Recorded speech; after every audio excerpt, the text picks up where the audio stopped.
Ngayong umaga guys ay lilipad tayo. Huy! Ibang lipad yan. Anyways, isi-share ko sa inyo yung feeling ng una kong sakay sa eroplano.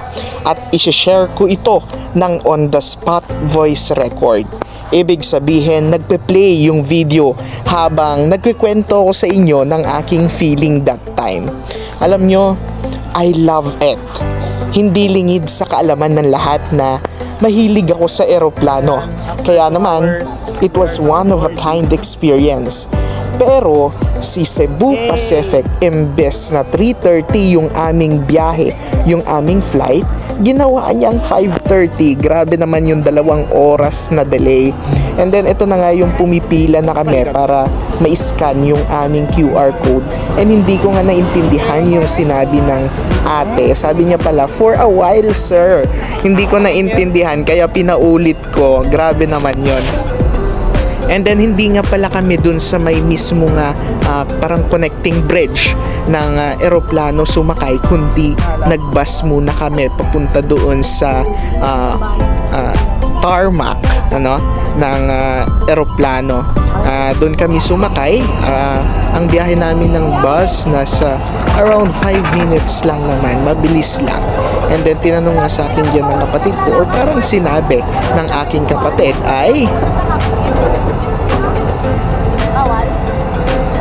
Anya? Pwede. Pwede. Pwede kang pumunta sa kapatid. I-request mo. Pwede. Economy class? Ha? Economy class? Pwede. Pag mabait yung piloto.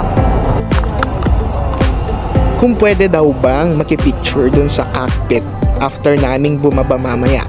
Ang sagot sa lahat ng nagtatanong o di kaya napapaisip sa tanong na yon ay opo, pwede. Lalo pag yun nga, mabait yung piloto.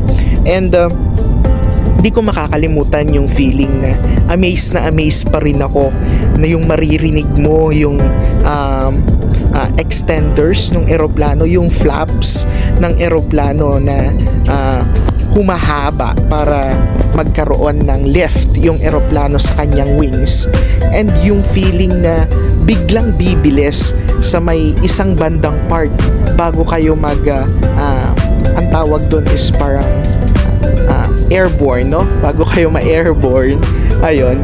And may feeling na parang bigla kang hihilain nung nasa likod dahil biglang bibilis. And I'm very amazed pa rin kung paano yung itsura ng mga ilaw sa baba. By the way, nasubukan ko ang night flight at nasubukan din namin ang day flight pag-uwi. So na-experience ko 2 klase ng flight in just isang biyahe. And makikita ko dito ang lawak ng Manila. Ayan, hanggang nung maka-touchdown na kami ng Puerto Princesa, hindi na ako nakapicture dyan, pero may picture ako sa cockpit. Yun lang, maraming salamat sa panonood ng walang kabuluhang video.